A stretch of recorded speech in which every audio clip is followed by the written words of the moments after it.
Hello everybody, my name is Niraj Naik, aka the Renegade Pharmacist. Today I'm here with my new friend and my new guru, Dr. Prakash Malshe.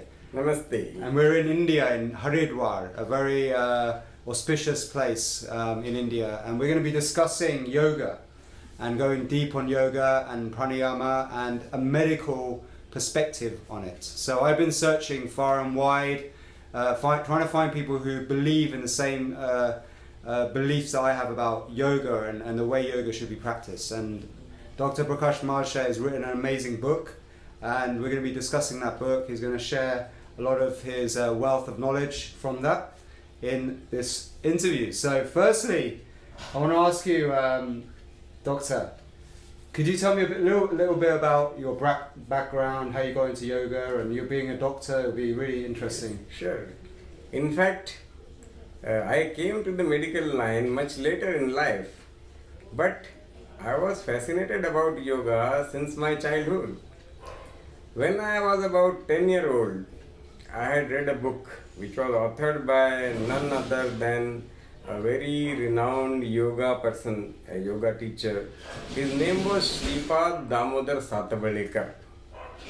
He lived up to the age of about 107 years, and he had authored a book about the yoga asanas, and he used to attribute his long life only to the effect of yoga. And he also mentioned that a regular practice of yoga can not only ward off diseases but can increase your longevity, and that actually fascinated me, and I had that desire inside me to learn yoga as and when the opportunity strikes. Excellent. The opportunity came only when I came to this town of Haridwar in the form of a very small yoga camp.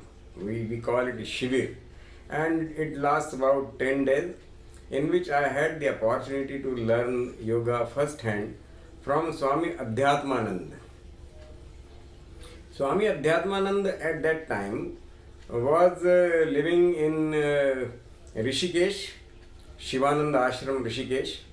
It is also known as the Divine Life Society, and it has its headquarters in Rishikesh, but there are branches almost all over the world. Swami Adhyatmananda was a disciple of Swami Shivananda the Great. Swami Shivananda was also a medical doctor. We celebrated his centenary year way back in 1987. So he was an ancient yogi, a doctor turned yogi, and I had the opportunity to learn firsthand from Swami Adhyatmananda, who was the direct disciple of Swami Shivananda. Wow, amazing. Very, very good. But then what happened, when I started learning yoga, I could not put aside my medical knowledge. And so whatever technique Swamiji was teaching, I was interpreting in terms of the medical physiology. To look at the yogic techniques, my point of view always remained that of a medical person, not of a lay person. What happens is, whenever a lay person learns yoga, he takes the knowledge with great faith. Because of the devotion to the Guru, devotion to the Swamiji, he takes every information, every knowledge that is given, he takes in with great faith. What a scientist has to do is, a scientist has to do the inquisitiveness. One has to take things only if they are logical. You cannot just take things on the basis of faith, because the Guru is saying so, it must be so.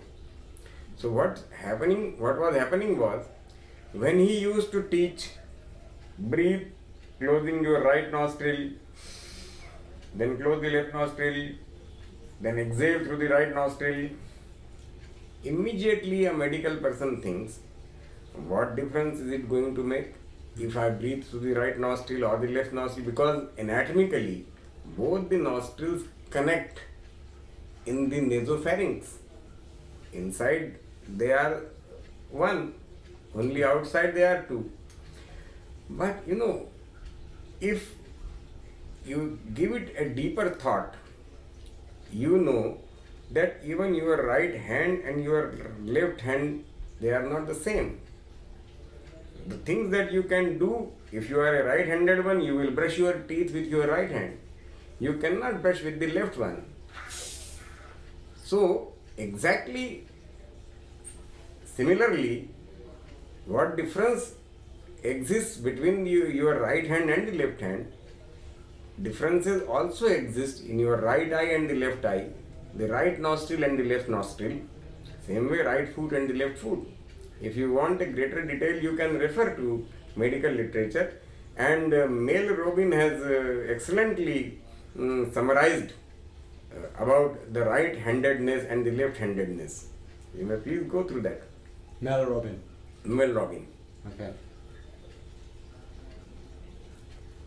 Then what happened was, we when we attended that yoga camp, we also learned the internal cleansing procedures. You will find there mentioned in my book, washing the intestines with water, that is known as Shankha Prakshalana. It is a very marvelous process. You need to drink a lot of water with added pinch of salt to it, warm water, and then you move the abdomen in a certain way, do some physical exercises of 5 types. You will find there mentioned in my book. The whole technique is known as Shankha Prakshalana. And very soon, bowel evacuation starts. At first, one passes some semi-solid stools, then liquid stools, then colorless liquid. And I was very fascinated with that technique, because in medical knowledge we are never exposed to such techniques. That one can induce loose motions, like watery loose motions, and one can literally wash the intestines with lukewarm salted water. So that was the first time that I learned. That was during the year 1986 that I had first attended this yoga shivir, when I was about 30 years of age, 30 or 31. It's okay? Yeah. So that's interesting. So this is how you got into yoga, and you started to. Did you start incorporating yoga then into your medical work? When I refer to the medical literature, I noticed that actually doctors commonly don't go to learn yoga. Because of their background, most of us have learned medicine in the modern medical colleges. Most of the medical research has been done in the Europe and the America, and there is a common, way of looking at the ancient Indian practices as quackeries. Even Ayurveda, Yoga, all these ancient traditional wisdoms, the doctors tend to look upon them as something quackery, unscientific thing, rather than trying to understand the science behind it. They simply reject them as worthless. Yes. At the same time, the yogis who are teaching these techniques to common people, they do not understand the underlying mechanisms, and therefore they cannot give the correct interpretation in scientific terms. For example, when a yogi teaches you pranayama, yogi will tell you that pranayama provides you some extra oxygen, about which the doctors don't feel convinced, because it is not the extra oxygen which can cure illnesses. Had it been so, we do have oxygen cylinders in our clinics, so we could provide oxygen in any amount, maybe 100% oxygen. Pranayama does not provide 100% oxygen, but the doctors could provide. But sadly, 100% oxygen does not cure any illness. 100% oxygen does not prolong your life. Moreover, it may even be harmful under certain circumstances, because you tend to have oxidative damage. Right. So yogis were not providing the correct scientific background, the correct scientific reason behind the yogic techniques, providing you some beneficial effects, and that is the reason why doctors were not convinced. It is only the way how you think about it that makes all the difference.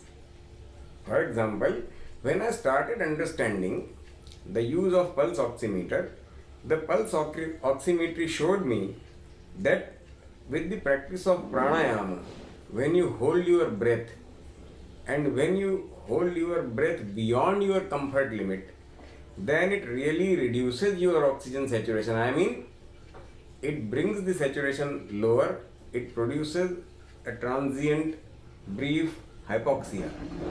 And then when I turned the pages of the medical literature and searched over the internet, I came across a lot of benefits accruing from brief intermittent hypoxia.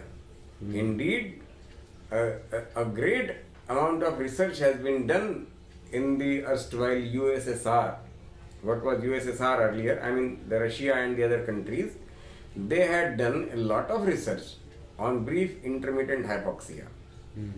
They used to have 3 different mechanisms by which to induce hypoxia. They would take you in a helicopter to a certain height, drop you there, bring you back after 3 hours. During those 3 hours, you will have reduced oxygen available in the atmosphere and there will be hypoxia. Then they also started providing with low pressure cabins, what you will know as, there are sealed cabins in which the pressure is reduced, subatmospheric. So you call them hypoxic cabin. I saw such cabins. They do have in India as well. The Defense Research Organization, DRDO at Delhi, they are researching. And the third mechanism was, they used to provide you with a gas mixture.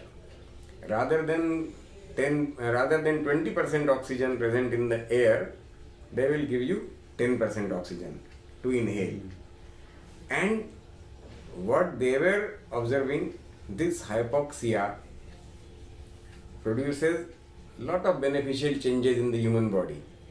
It generates coronary vessels, collateral vessels wherever there is obstruction. It produces nitric oxide synthase. It increases the resistance of the tissues towards a variety of injuries, including the radiational injury. And their techniques to induce hypoxia were quite costly. Here in India, without knowing the term hypoxia, our ancient yogis have devised techniques which reduce the oxygen saturation, and without any gadget or equipment, you can just by breath holding bring down the oxygen, as you must have seen in some of the videos. That's how we contacted you in first place, was because I was doing research on hypoxia. and you learned Yes. firsthand. Yes. Very good. It's very good. Very good. And you were able to bring this oxygen saturation down to maybe 80 Yeah. or 79 at times. Yeah. That's good. It's amazing. So can you tell us more of the processes that we do to create hypoxia? The physiological phenomenon is very easy to explain, because what happens is, our system has been trained in such a way that something should flow in and out. It's not essential that it is air or it is oxygen or even an inert gas. It could be nitrogen. It should be anything which is odorless and non-irritating. So our system has been trained. Experimenters have done a lot of experiments. Some of them, they have actually switched the mask. If a person is given oxygen to inhale, then you gradually reduce the concentration. The person does not notice at all. even if the oxygen is completely shut off and 100% nitrogen is given, the breathing continues. There is no sense of suffocation, there is nothing, no sensation, no unpleasurable sensation, and the person may become even unconscious. So, to tell you the truth, our body only wants that something should flow in and out in the respiratory tract. That urge you need to overcome. You can overcome that urge. You can overcome. Because if you give 10% oxygen, one continues breathing and the oxygen comes down. If you train your system, the respiratory system, to reduce the intake, gradual training, you can hold your breath maybe 60 seconds or 70 seconds or 80 seconds. When I was experimenting in the yoga center upstairs, with the pulse oximeter on, I found that if you hold your breath inside the thorax, you have a deep inhalation and hold it there, it does not produce hypoxia. Rather, after about 50, 60, 70 seconds, you start having an irresistible feeling that you need to breathe. No hypoxia occurs. No hypoxia. Because there is gas inside, there is air inside in the lung alveoli. So the exchange is taking place. I mean the oxygen and carbon dioxide. Oxygen is diffusing in the bloodstream, carbon dioxide is diffusing out. So no hypoxia takes place. And you cannot hold beyond a certain limit because your system has been trained to see to it that something should keep flowing. Okay. So then we started experimenting on other types of pranayama. There is one pranayama known as bhastrika, in which you have a deep inhalation followed by deep exhalation, and you have to repeat it at least about 20 times. In medical terms, what happens is when you inhale and exhale in this fashion, deep exhalation, you tend to throw out a lot of carbon dioxide. And when the carbon dioxide is thrown out, at least one urge is suppressed. I mean, then you can hold the breath for longer.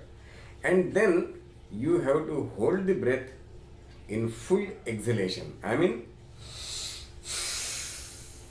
and All the last air out. till the last drop. Till such time as the sound is possible, there is some air inside. And you can't, to the point where you can't even To the talk. point, yeah, to the point that even this also stops. Zero air in the rock. Yeah. There you hold it. Then physiologists will say that it's not a zero air because some air is always contained in the broad open airways. That is known as the residual volume, which you probably cannot exhale ever. So when you hold your breath at residual volume, the lung alveoli, which are the most terminal parts where the gas exchange actually takes place, those alveoli are in a shrunken shape, and whatever blood is reaching them, that has to come back unoxygenated. So it is only then that some hypoxia occurs.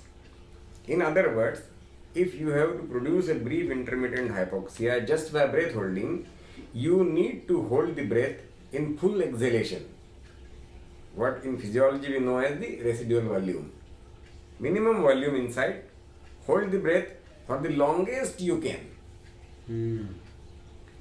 For which the yogic term that was used was yatha shaktya. I will come to it shortly. I had a very good background of Sanskrit language at my home. My parents knew good Sanskrit. We used to recite a lot of Sanskrit mantras in the childhood. Lucky. I learned Sanskrit in my high school till about the 10th standard, and so I was good at Sanskrit. So I was able to understand better the original yogic script, the original yogic texts. Particularly two I have studied.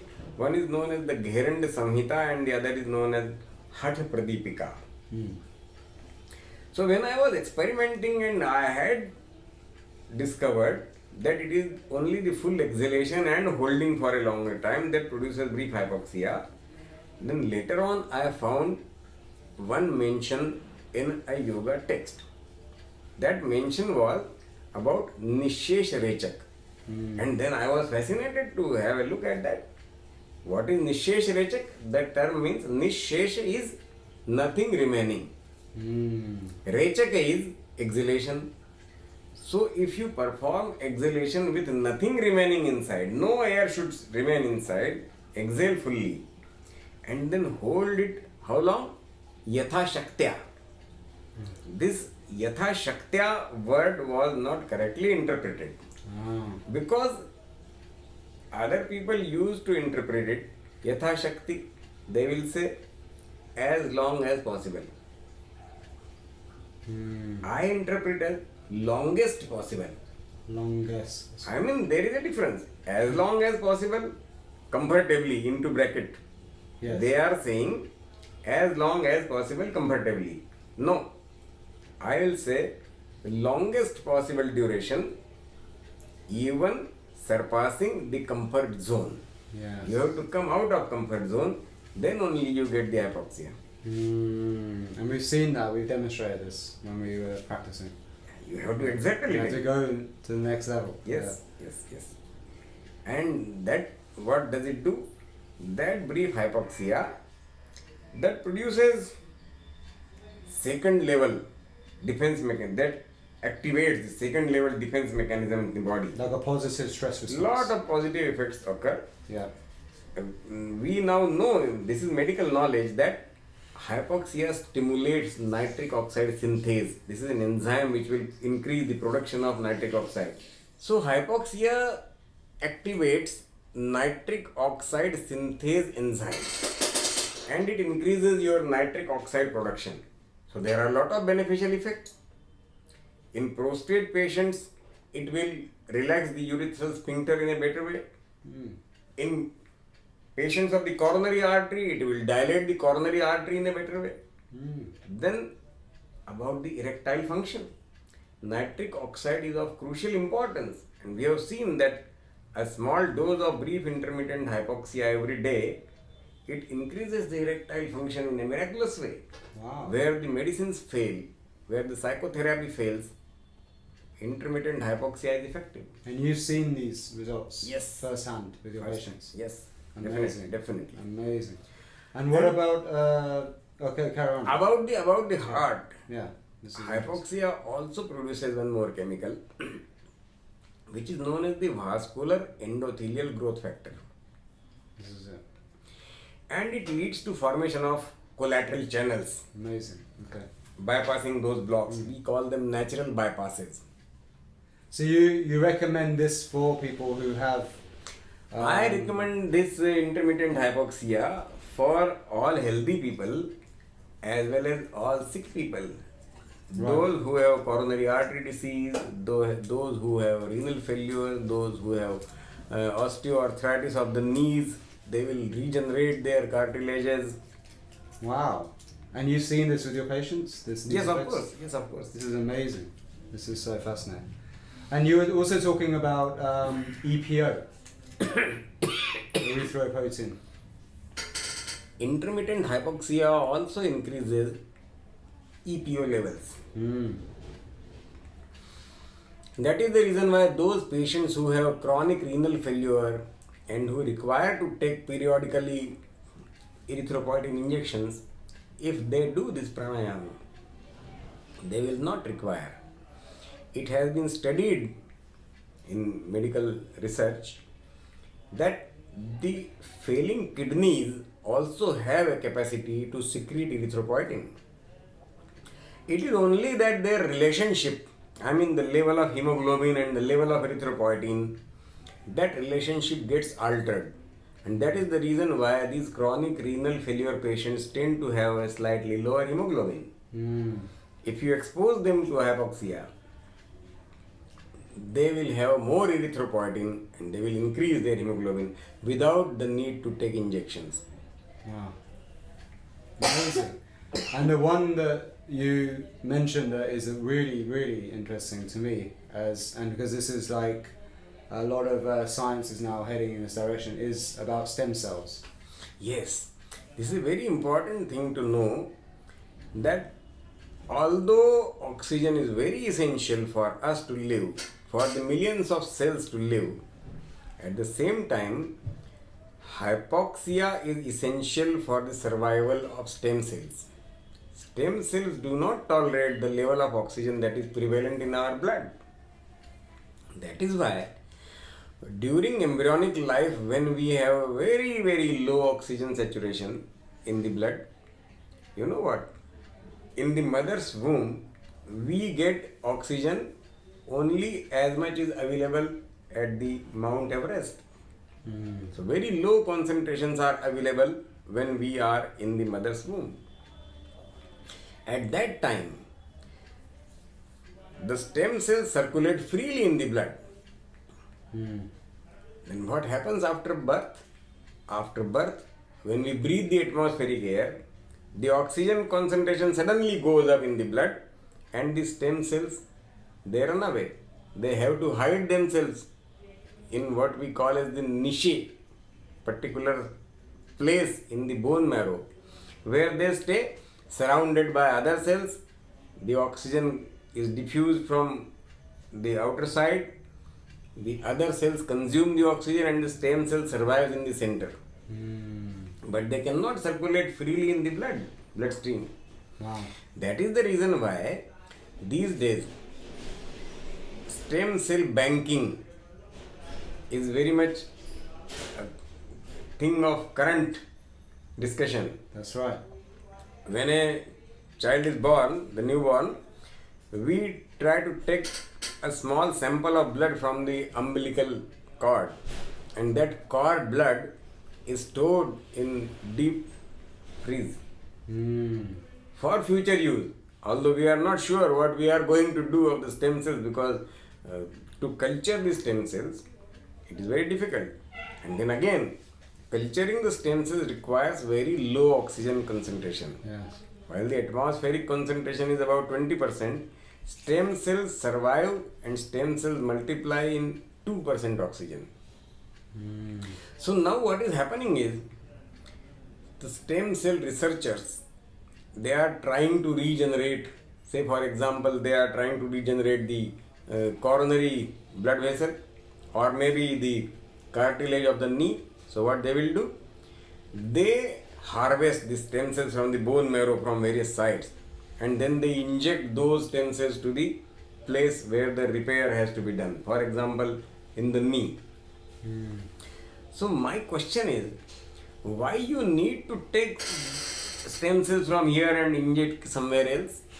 While all the body parts are connected through a meticulous network of blood vessels, why the stem cells can't travel? Any other cell can travel from one place to the other. The blood cells are traveling. Even the cancer cells are traveling. So why do the stem cells not travel? The answer is oxygen. The prevalent level of oxygen that is there in the blood, it disallows, it does not allow the stem cells to go from one place to the other. It's like a curfew imposed on the roads. Yes. Where you cannot go and buy your daily needs. You cannot go out because there is police everywhere. Only if you relax that curfew for say 15 minutes, you will go and purchase your daily needs, the milk packets and the veggies and the fruit, and come back. 15 minutes is good enough for you. In a similar way, 3 minutes are good enough for the stem cells to travel from one place to the other, because the whole body circulation time is about 1 minute. 3 minutes are good enough, which we can produce with the practice of Nishesharechak Pranayama. Amazing. So, does it mention anything like this? Does it allude to anything like this in the Yoga Sutras or in the Pranayama texts? In Pranayama text it's not mentioned. It is mentioned in the 5th chapter of the book Hatha Pradipika. It's mentioned. It's mentioned. Hatha Pradipika says, wherever you feel there is obstruction, by obstruction it is meant a disease. Yasmin yasmin yada deshe ruja badha prajayate tasmin deshe sthitam vayu manasa parichintayet. If you feel there is obstacle in the heart, you concentrate on the heart, and not only that, do what? While concentrating on the heart mentally, inhale and then exhale fully and hold till the maximum possible. Amazing. So through intention, you're directing. Although probably the ancient rishis, they did not know the term hypoxia. They even probably did not know whether oxygen existed or carbon dioxide or whatever existed. But they knew this thing, that if you hold the breath in full exhalation, focusing on a certain area of your body, it may be your shoulder, it may be your knee, or maybe your heart, or whatever, it will definitely improve the function of that particular part. Amazing. This is amazing, breakthrough stuff. So, going back to yoga as an anaerobic exercise. So there's a misconception out there that yoga is aerobic or anaerobic. There's a confusion actually. So can you enlighten us to what it actually is? Sure. You know what? Whenever a muscle contracts, it squeezes the blood vessels entering it. So blood cannot enter if the muscle is in contraction. The blood can enter only when the muscle relaxes. If you see a physiology book, you will see this graph where the blood flow to a muscle increases as much as about 50 to 100 times during its relaxation than as compared with the contraction. So the muscle contracts, it squeezes the vessels, it relaxes, the blood flows in. What we do in yoga is, we just contract the muscle only once, stay there for a long time, so the blood is not able to enter. Okay. And what the muscle has to use? The muscle has to use its stored oxygen in the form of myoglobin. So if today you are able to flex the arm maybe for 30 seconds with repeated practice every day, maybe after 1 month you are able to flex the arm for more duration, maybe 40 seconds. So how could this occur? This occurred because during this time the muscles have learnt to store more oxygen in the form of myoglobin.